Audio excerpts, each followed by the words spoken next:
Are you an investigative professional?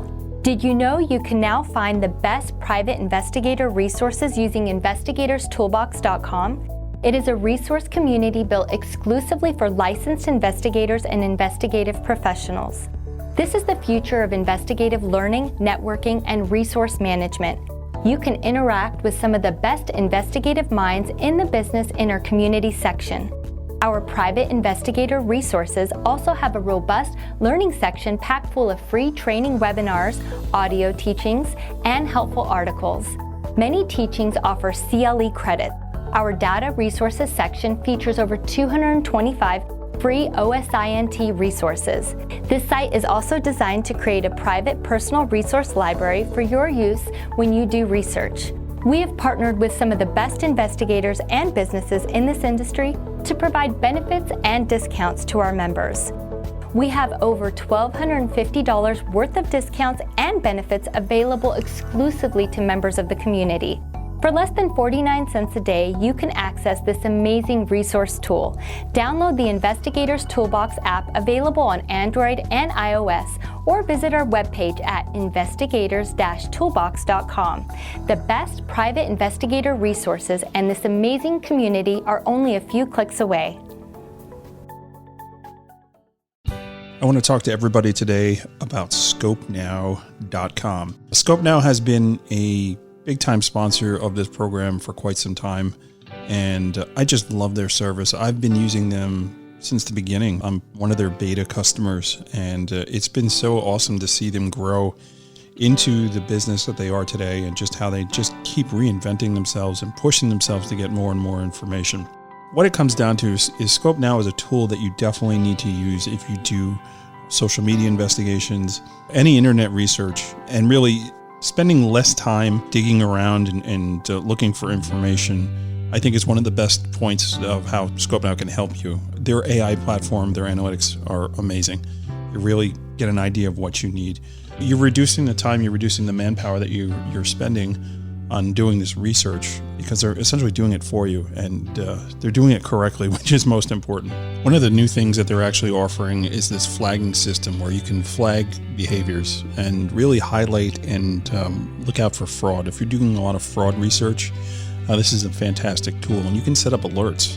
So you have particular people that you're looking at, you can actually set up alerts to get notifications when the criteria that you set up is actually is flagged and goes off. It's really, really amazing. And their relationship and association analytics are top notch, really cutting edge and really, really cool. When they brought that out on version 3, it was a game changer. I mean, really being able to see how people interact together and having that relationship, analysis is really, really something that's cool. One of the other things about being involved with Skopenow is their ability to offer webinars. Their team is cutting edge on putting together and getting out really, really great content. If you're a member of Skopenow, if you know who they are, you've seen them around on LinkedIn, you'll know that they're constantly doing webinars on these new websites that are coming out, and they're really staying on top of it. And don't forget, any reports that you generate, you can actually white label those reports and put your own logos on and really make them look professional, which could equate to more billing for you as well. So check them out today. It's www.skopenow.com. They're a great, great company. They should be one of the tools in your toolbox, along with whatever kind of search engines you do. You need to make sure that Skopenow is a part of that suite. Skopenow.com. Welcome to PI Perspectives. Today we welcome Solutions Architect Dean Cornelison from Skopenow. Dean has an extensive investigator background and offers a great bridge for customer service to the Skopenow team. Skopenow has had some great new launches to their product recently. So let's welcome Dean Cornelison and your host, private investigator Matt Spaier. Welcome everybody to this week's episode of PI Perspectives. Today we have a great show. I'm really, really excited to welcome Dean Cornelison from Skopenow to the program. Dean, how are you? Excellent. How are you today? Good. So Skopenow has been a sponsor of this podcast from the beginning, but you have not been there from the beginning. You're kind of one of the new jacks as Skopenow continues to take over the world. So I am. Tell me a little bit about your background, where you came from, and what you're doing now here. No worries. And well, first off, thanks for the invitation. Appreciate coming on and adding the Skopenow voice to the industry. So my background, I just started with Skopenow mid-July. So yeah, brand new to the company. My position is solutions architect, primarily within the insurance vertical. I have also kind of been helping out in other areas specific to private investigation, law enforcement, government.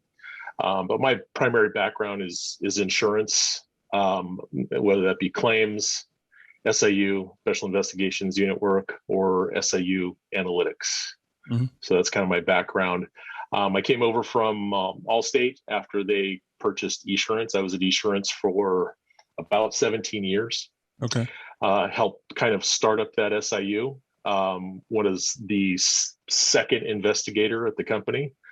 Early days, growth rate was pretty crazy. So we got a chance to work in a very flat organization, develop some policies, processes, work in a very flat organization, kind of touching everything. So it was a good experience. Right.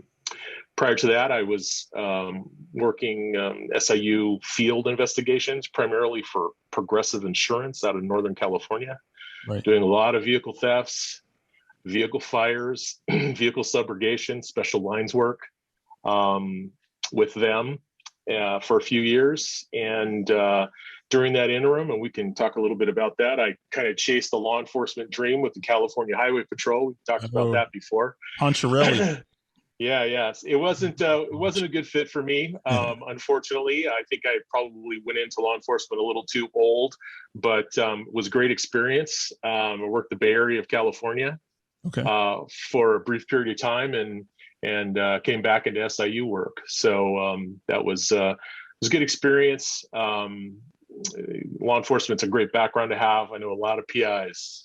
And a lot of people in the SIU and insurance have a law enforcement background. So, hats off, tough job, very tough job nowadays. Yeah. So have a lot of respect. And I just knew early on it was not a good fit for me. So, and then prior to that, I was working claims, primarily with Liberty Mutual Insurance, handled commercial losses, personal market claims. I was a UPS adjuster for a period of time. And that involved both their commercial automotive side of claims, some pretty intensive accidents, fatalities, dealing with experts in those areas, dealing with litigation, and then also a lot of workers' compensation claims. Basically soup the nuts in the adjusting area. So from first notice of loss all the way through settlement on those cases.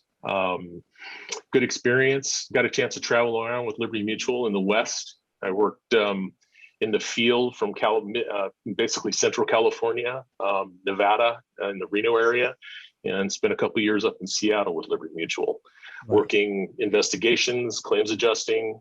Literally had a bag phone, a Thomas guide, and a checkbook, and was out settling claims primarily on non-represented cases. So did you have like a Hagstrom map too, or no? I had a box of Thomas guides, and it was, I wore them out literally. Yeah. They would come apart. I would use them so often. So, and then, a whole box of just regular maps, but the Thomas guides were the bread and butter of getting around to everywhere. So good experience there. Got my teeth on claims, insurance concepts across the board, just doing the investigations, dealing with experts, attorneys, accident reconstruction, forensic folks, even, the medical side of things. So in the workers' compensation arena, I dealt with, nurse case managers, a lot of AME, QME, IME type doctor scenarios on very, very high exposure losses. Yeah, I mean, your background, it kind of makes sense for you to come on board with Scope because, they obviously sell to people that do that type of work, and you understanding what it's like out in the field doing that kind of work and what it takes and the type of research that you actually need to do. And I'm sure you've seen that evolve over time. Obviously, the things we can do now, 10 million times better than what we used to be able to do. So, how have you seen things change and progress forward? Wow, the technology is literally night and day. Like you said, everything. You literally have everything you need on a phone nowadays. You have a computer, a phone, a map. You've got the entire internet at your fingertips. Camera, video camera. The list is long. I remember green screens, computer terminals, paper messages being handed to me at stacks at a time, and giant paper files. In workers' comp, I remember having a file that was 4 feet thick once. Yeah, dot matrix. So we all understand the word dot matrix. I think the younger folks don't. They don't know what that word is. Exactly. And so that was one of the big changes coming over to eSurance, back in 2004, that they were completely digital. Mm-hmm. And so transitioning from a paper file and carrying papers around was the first paradigm shift into a digital online direct, insurance format for me. And you just become more efficient. You learn Excel, you just get familiar with Office, you live in email, and it all becomes digital, and it feels like it's a lot more difficult and complex initially, and then you realize kind of the efficiency gains you have if you look back when you used to do things manually. Yeah. So we've moved forward. And that's one of the things about Skopenow that helps you move forward there too. It's that whole AI concept where, it's going to take a lot of the work out of it for you. I think it's great. And, to see, I was talking with Victor. I saw him at the Pennsylvania conference recently, and I was trying to figure out when I came on board with Skopenow. And one of the speakers at the Pennsylvania Association event was a guy named Gary Wilsh. Gary's been on my show before. He's a accident recon guy, and he's my first mentor, right, getting into this business. And I remember the summer of 2016, he's like, "Hey, you gotta use these Skopenow guys. They're really good at getting research done and doing all this." So of course I reached out. I spoke to Rob and a guy named Andres who was there at the time. It was just the two of them. And if anybody knows who Andres is, they're chuckling a little bit, because Andres was probably about 6'5", 6'6", and could be the son of Andre the Giant very easily, right? He was a big dude. But talking to Victor and kind of understanding when the business actually started, I didn't realize how early I got in on it, because I think it was like beginning of 2016 when they went live. So I've been around. I've seen a thing or two. Sure. I wasn't far behind that. Probably 2017 is when I first made contact with Rob. Mm-hmm. I was working at SAU Analytics looking for a social media data set. Sure. That's how I got the intro. Started following them, found out that Rob had already started working with some of our claims and litigation folks in the New York area. Sure. Reached out to him, got a chance to demo and see the platform, and just realized, like you did right off the bat, the ability to be efficient and get the information you need quickly, so you can actually do the analysis. Sure. At the time, I was primarily doing larger ring cases, organized crime, major cases for eSurance, and then also assisting Allstate folks on some of those QUITAM, proactive litigation cases, both on the medical side around the country. So a lot of the Skopenow information went into link analysis. So it was definitely a great platform to jump into. Yep. And the two things that really got me interested in Skopenow just as a company and with Rob is service level and innovation.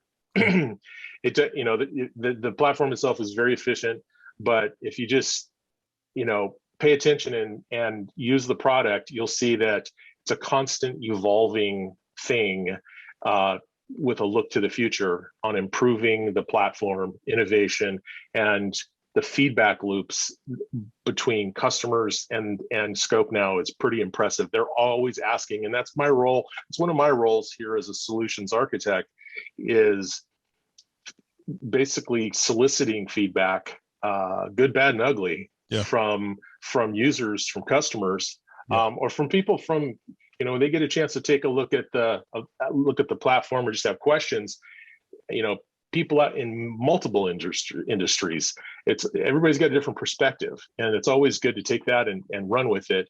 But the service level, the innovation, they're just unbeatable. Yeah, that perspective name it's kind of a good name for a podcast, I think.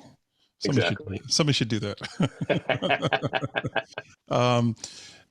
And we're saying Rob. We're talking about Rob Douglas, the owner of Skopenow. And again, very early on, I interviewed Rob, and it was like a twist of the arm. I know he didn't want to do it, but I'm so glad he did, because a lot of that beginning story of how Skopenow started, we were able to talk about that on the show.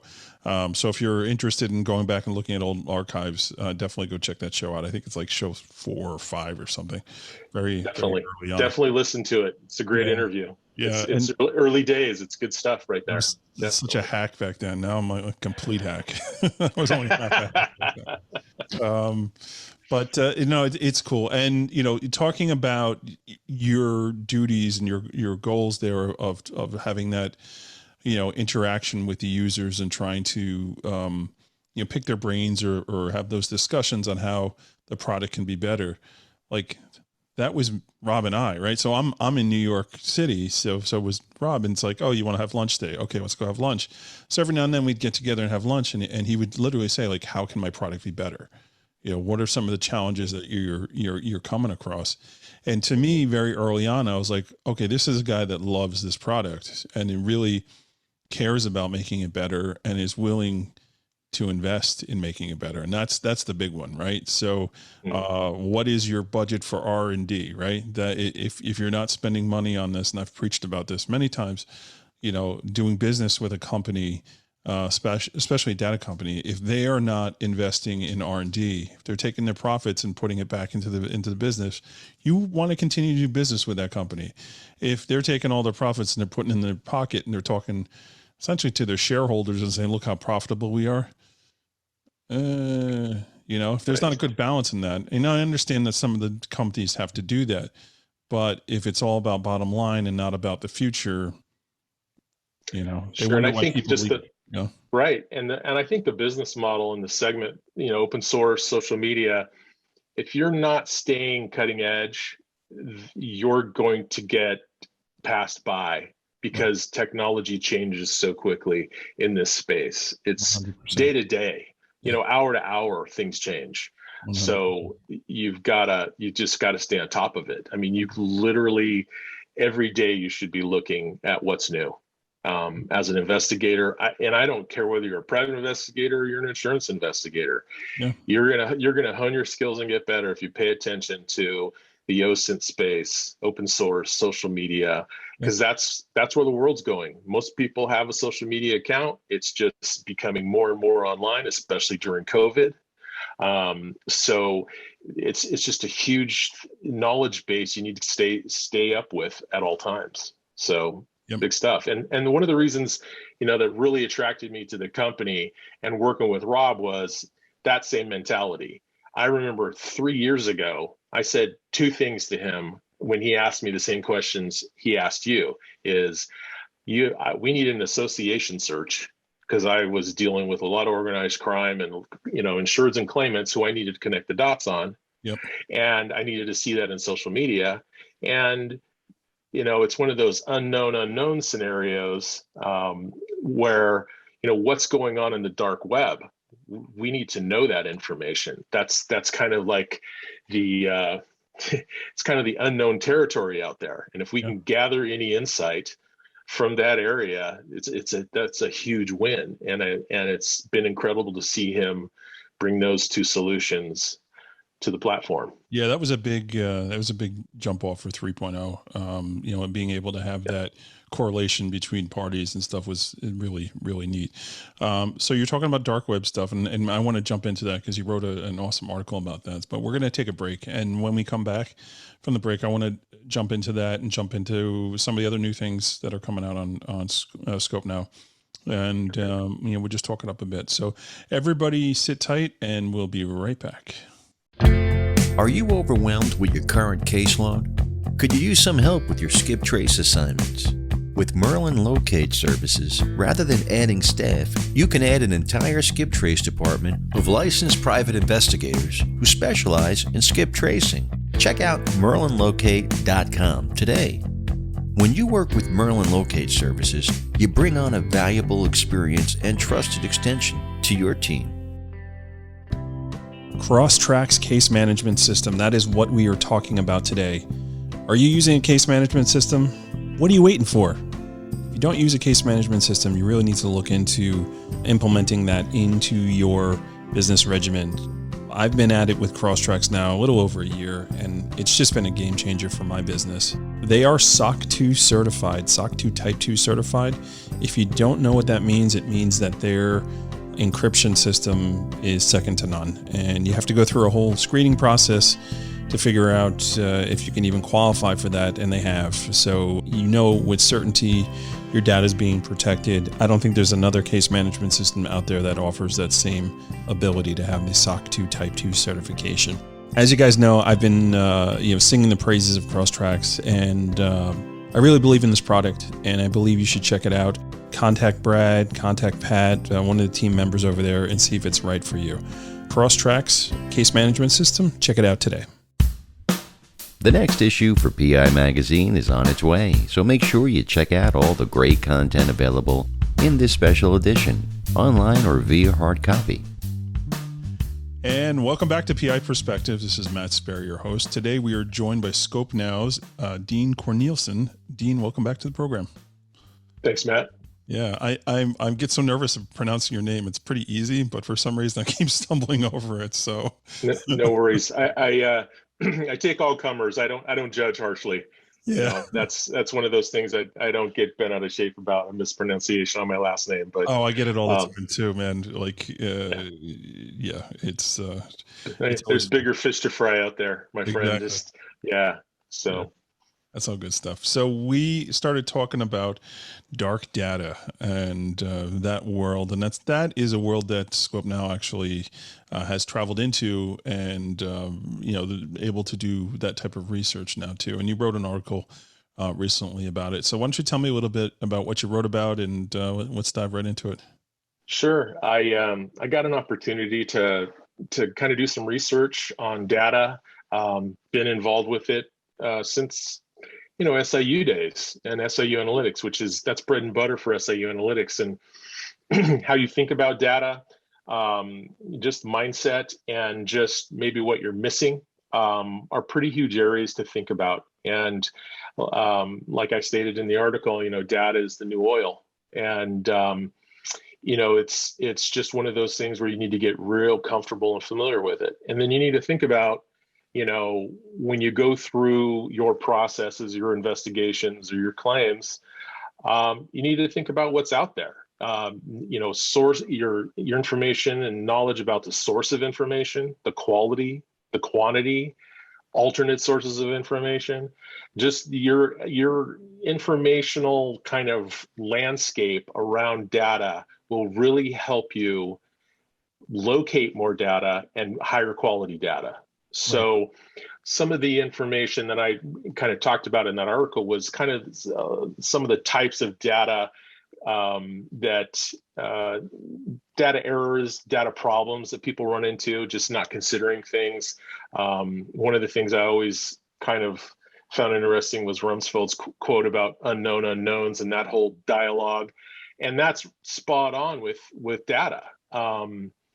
You a lot of times you're going out trying to find something and you don't know anything about it, and right.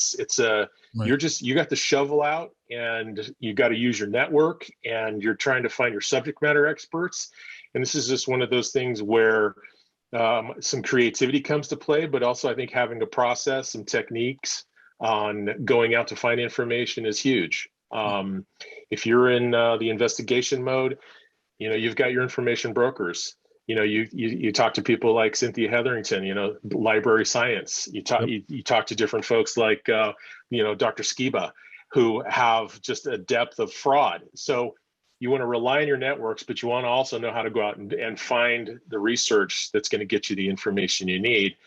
But you also need to know you're probably not considering everything. That's why maybe talking to your peers, coworkers, even family, even strangers sometimes, getting a different perspective is helpful. That's a really good point. So that's why it's so important to, attend things like Osmosis, which at the time that where this is being released here, it'll be a few days away, actually, and I think about a week or so away from launching when this is released. So there's still time to actually go and register virtually if you want, or get a ticket and be spontaneous and go to San Diego. But it's so important, right? These things you talk about, your network and growing it, and the methodology.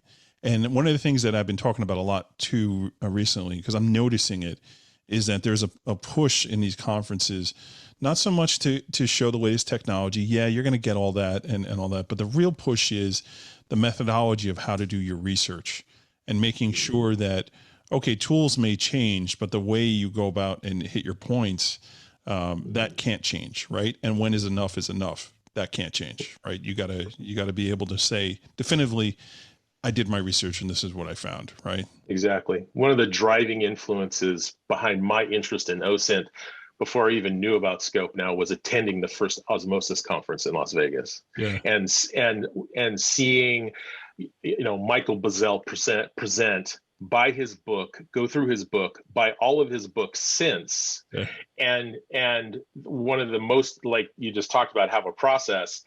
His investigation diagrams on different topics within his books are literally a gold mine for both experienced and inexperienced investigators. I love his podcast too. Yeah, he's still out there, man. He's still doing it. And exactly. And it was interesting. I followed him for a long time on his site. I was on his forums, and just to see the kind of the negative attraction you got sometimes, and people just after him. I follow, I can't think of his first name right now, but Krebs, who does a lot of information on data breaches.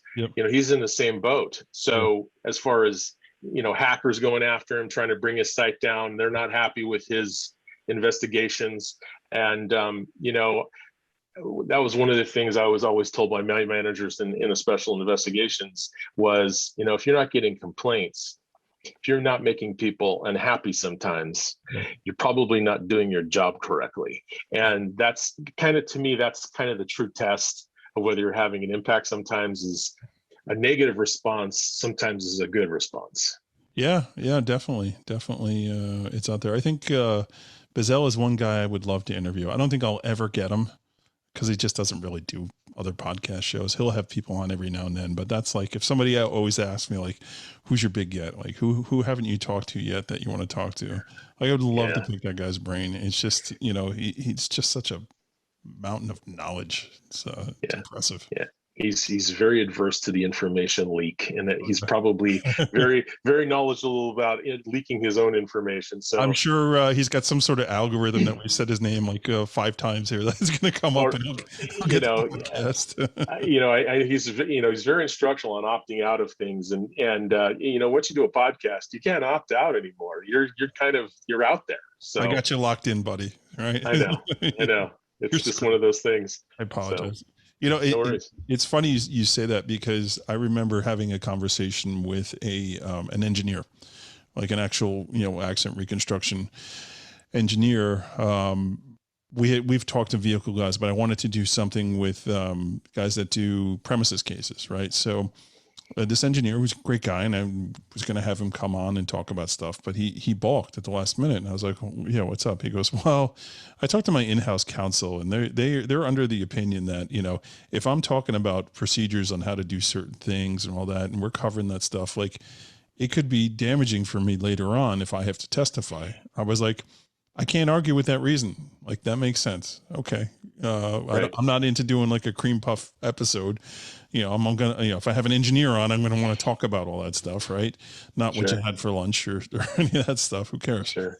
That Uh, was one of the most interesting times in my experience working SIU cases was cause and origin investigations and the training that I got to attend. I went to training with at a training conference with Lee Cole. I don't know if you are familiar with who Lee was, but great accident kind of cause and origin guy.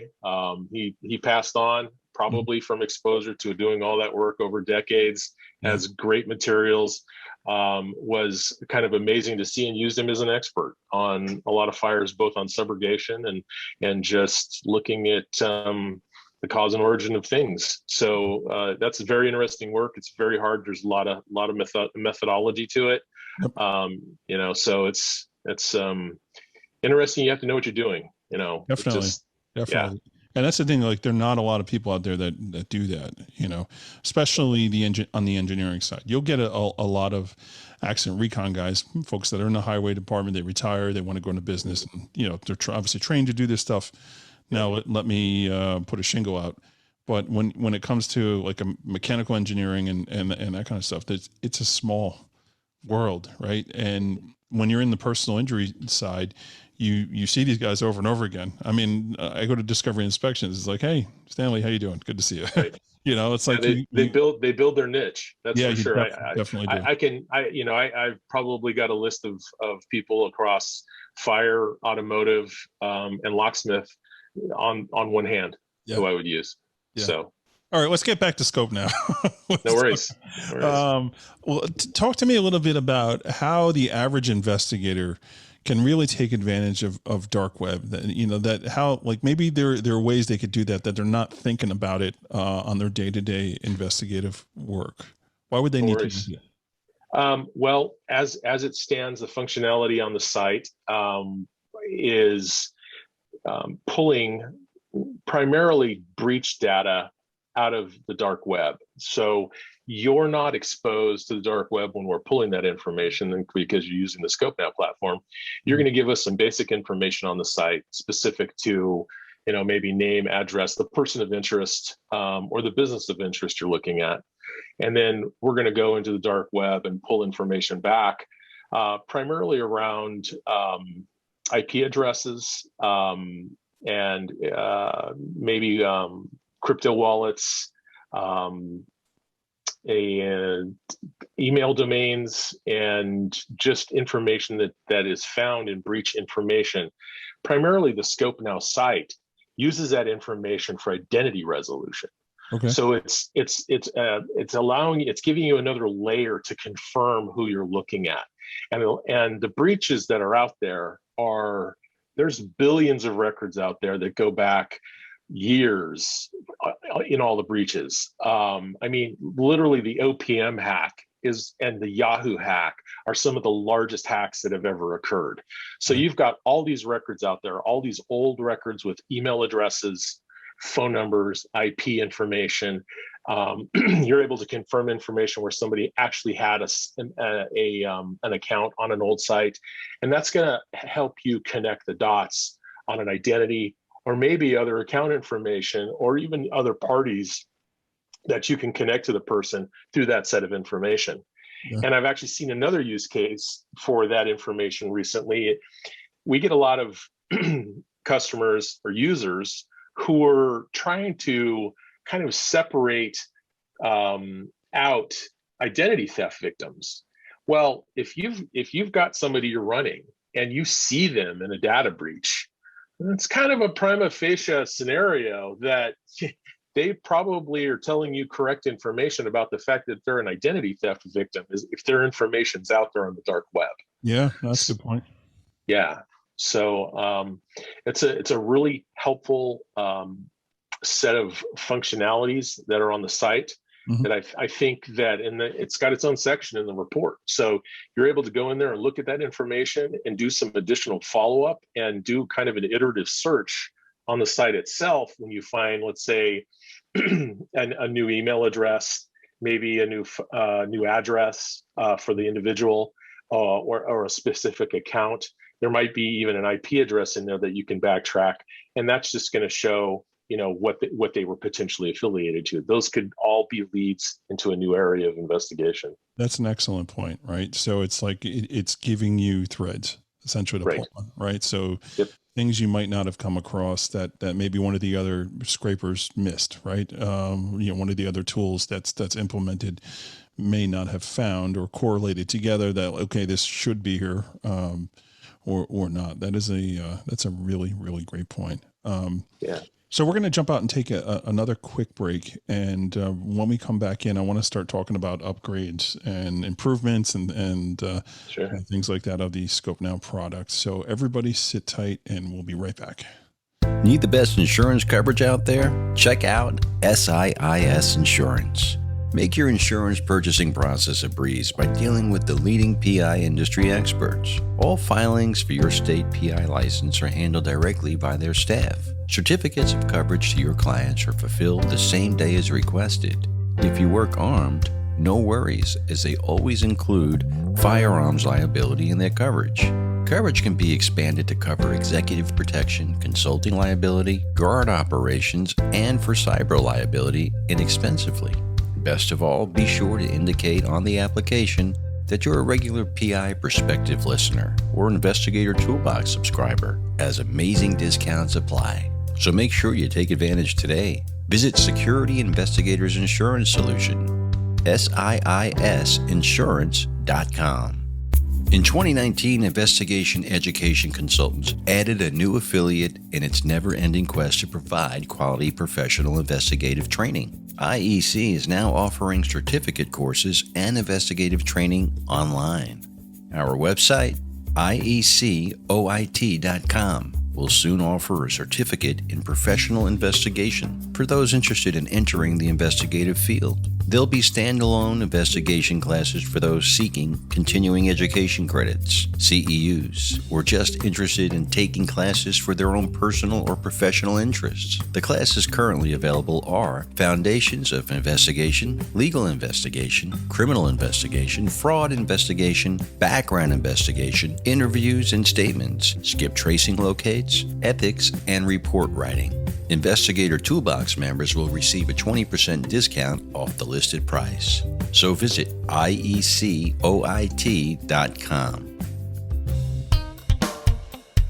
And welcome back to PI Perspectives. Matt Spaier, your host. Dean Cornelison. Cornelison. I got it right the first time. Darn it. There you go. From Skopenow. I did that on purpose. Okay, so before we jumped out, I teased that we were going to talk about upgrades and improvements. But before we jump into that, I do want to make one point too about the difference between Skopenow and some of the other data providers out there. We always talk about and we preach like you should have multiple data partners that you're working with, and it's important to have at least three. I call it the Trinity, right? You got to have three. But I'm going to take it one step further and say that Skopenow is not one of those three.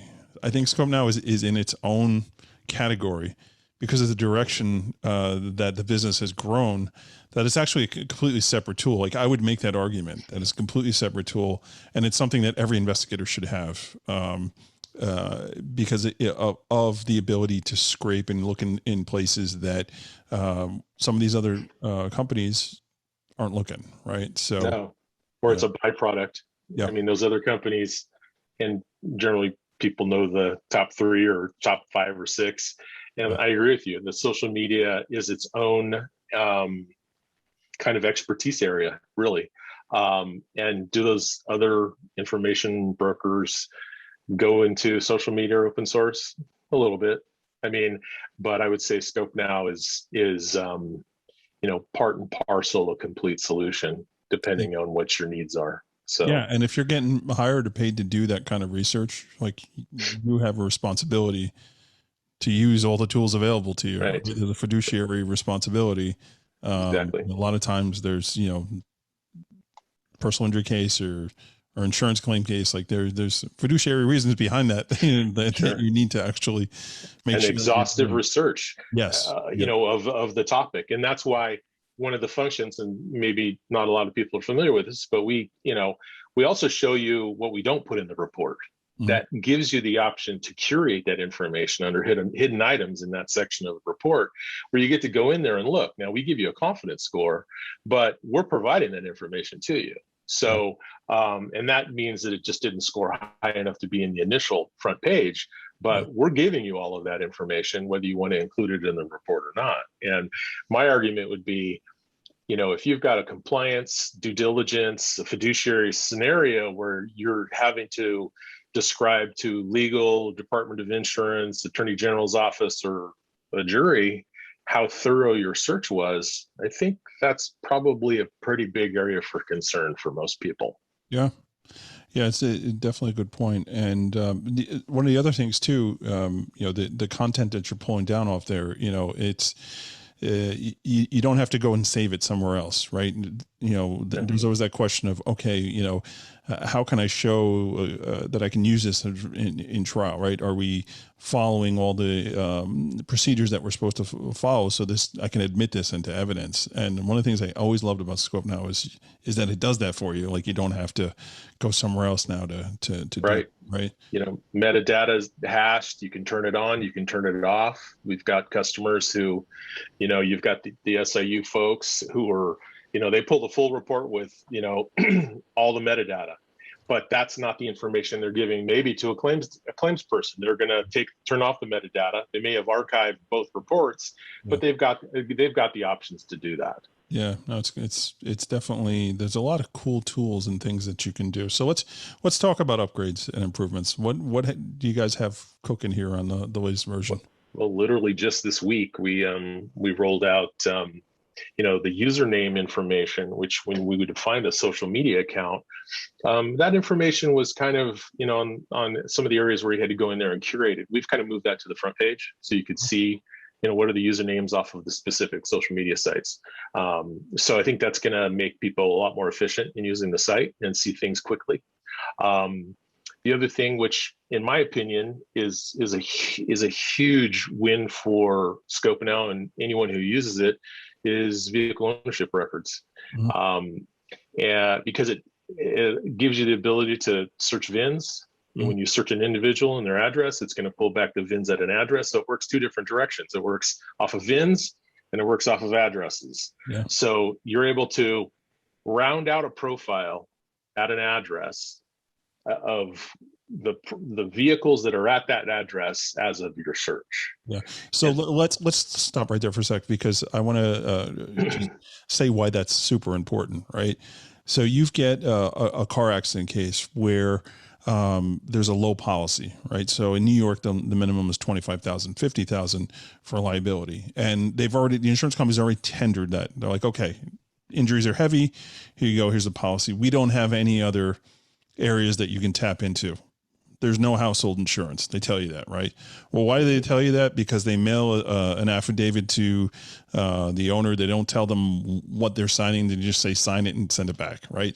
So they sign it, they send it back, but you don't know that's the case. So if you have the ability to run a search and find out all the VIN numbers registered at a particular address, that's a home run, because now you're able to find out the vehicles and find out if they're insured by different insurance companies, or maybe even the same company but different policy. Now you've got household insurance involved here, and potentially more policies you can tap into for claims. That's fantastic.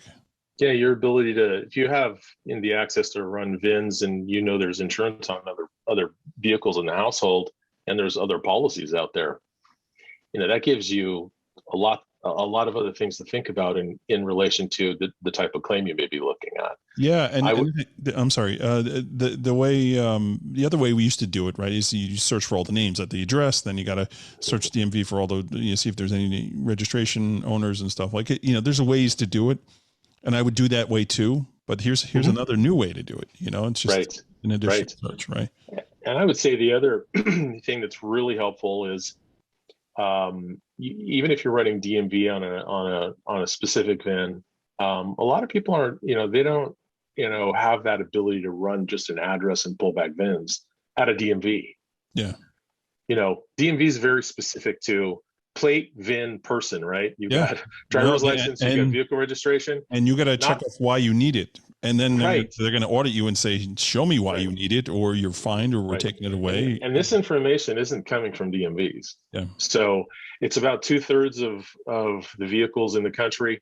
It's not the complete data set, but it's enough to kind of build out a lot of the good information that you can leverage. And I would say the other really great use case is underwriting. Yeah. You know, if you're looking at this information, point of sale underwriting, even in the quoting process, potentially, you're able to see the entire list of vehicles at a house. You know, who are tied to who's tied to those vehicles. You know, if you've got, you know, someone saying, well, it's just me and one vehicle at the house, and it comes back and it's not that, that's, you know, you've got a whole nother line of questioning. Yeah, what's more work to do. Insurance fraud here or there, you know, whatever. It's all good. I'm just saying it's going to potentially create some more work and investigation for people, because, but on the other side of the coin, you want to fill out your profile on potentially a person, a family, a business, you know, whatever's connected to that residence, and having all of that vehicle information is definitely helpful, because then you're going to be able to find out the history on those vehicles, the claims history, maybe other searches that you can do. So it just expands, because that's a key point of investigations in the insurance arena if it's auto. So you're absolutely right about that. I mean, I'm the plaintiff guy. You're the insurance guy. Like we're spitballing back and forth on different case uses. We're usually on the other sides of the aisles, right? We're like Republicans and Democrats here. One of the things actually that is new here, and I'm curious to see how Skopenow's handling this situation, is with regards to Colorado and Colorado losing the need to be licensed in Colorado. Has there been any internal discussion about how that's going to affect your customers that are in Colorado, or potential new customers in Colorado? So folks that don't know, the state of Colorado sunsetted the need to be a licensed private investigator. You can basically call yourself a PI without actually holding a license there. You guys talked about that? You know, I haven't been directly involved in any type of conversations like that in reference to that. I know that they do look at the fact that they want to see a business, they want to see an ongoing scenario going on. You know, specific to Colorado, I can't really, you know, give you any specifics about that. I mean, that's more of a question for decision makers directly above me, and that would be Rob Douglas. Yeah. So I don't want to give you any wrong information. Because that's just kind of not an area I cover. But that's cool. So I'll admit when I don't know something. Also, that Dean guy, he's good. So, he's a good guy. He's good people. I do what I can. So it occurred to me, and it's something that we're starting to ask all the folks that sell to our industry. You know, because of this new thing, it's weird. You know, like all of a sudden, I don't know why they would want to turn revenue away, but they're not interested in collecting money. It's interesting. I mean, I'm a licensed PI in the state of California. You know, I've never hung out a shingle for myself. It was more of a professional designation for me. It's been helpful in a number of areas, just learning and testing in that area. And I've hired and fired many PIs in my career. That was one of the main things I was involved with when I was at Esurance, and in basically handling an investigation and expert panel. So it's there's definitely pitfalls there, and I think, you know, do you have a business license? Do you have insurance? Do you have a brick and mortar location?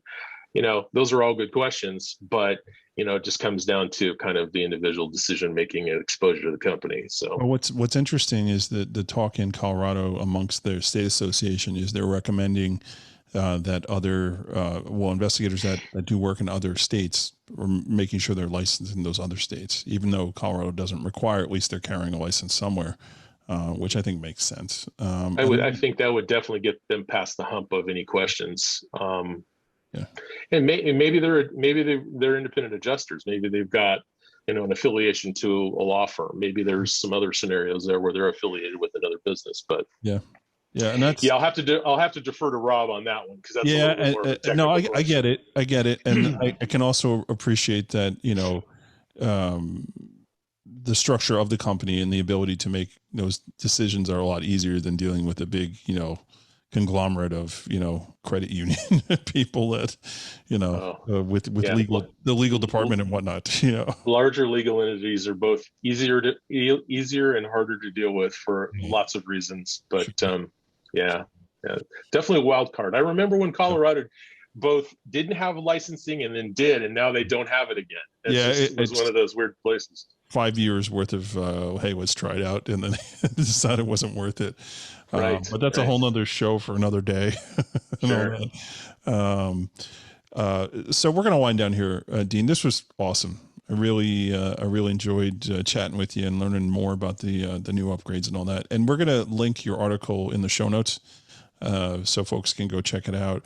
I've said it before, guys, and I'll say it again. Skopenow has been a sponsor of this podcast since the beginning, and they sponsor Investigator's Toolbox. If you're an Investigator's Toolbox member, there's great discounts and benefits that they're offering to Toolbox members to actually use their services. We got a good partnership with them. This is a product that you need to be using in addition to all the research that you're doing. And yes, there's a cost involved in it, but that's the cost of doing business, folks. We should be turning that cost around to our clients at a bare minimum. It should be built into your pricing. It's a no-brainer. And if you can get better results, if you can provide more meat to your clients, they're never going to complain about paying more for something, because you're giving them good data, you're giving them good reporting, and that's the cost of doing business. So, Dean, how do folks get a hold of you if they want to get a hold of you? The best way to reach me is dean@skopenow.com. Go to the website, skopenow.com. Depends what you're looking for.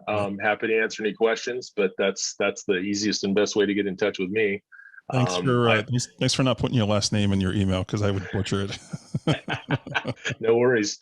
I'm working East Coast hours, so I'm available early, even on the West Coast. But it's one of those 24/7 type technology experiences. So we have customers overseas. I handle folks. Probably have folks in Hawaii. So I'm looking at email or pretty much most of the day. So happy to answer any questions. Get somebody a demo. Talk to them about specific insurance or PI questions. I've sat in on a lot of Victor's demos and with a lot of PIs, and that's I got a special place in my heart for PIs, because I think they got a really they have. Mom and pop shops, excuse me, the smaller PI brick and mortar places. That's rough sledding right there. That's tough work. A lot of stuff to do. You definitely wear many hats, and research definitely needs to be one of those hats for us to be successful in what we do. So, Dean, thanks again for coming on and telling us about Skopenow. I encourage, again, folks to go check it out. And we're going to wind down here, folks. And thank you for listening. And we'll catch everybody next week on the next show. Take care. A special thank you to Dean for coming on and talking about Skopenow. You can find his dark web article in the show notes. We also want to thank Crosstracks, Merlin Locate, Skopenow, Investigation Education Consultants, and the Campbell Insurance Group for sponsoring the show. Please support our great supporters. Speaking of, have you checked out investigatorstoolbox.com yet? Now's the time to do it. Make sure you use code PIP201836 and save $20 when you join. And you can do just that through the app. Available on smartphone platforms. Got a question or comment about the show? Email Matt at matthews@satellitepi.com, and you can find him on LinkedIn, Instagram, and Facebook. We want your feedback to bring you the best shows. And we'll be back on Monday, so make sure you tune in and stay safe out there.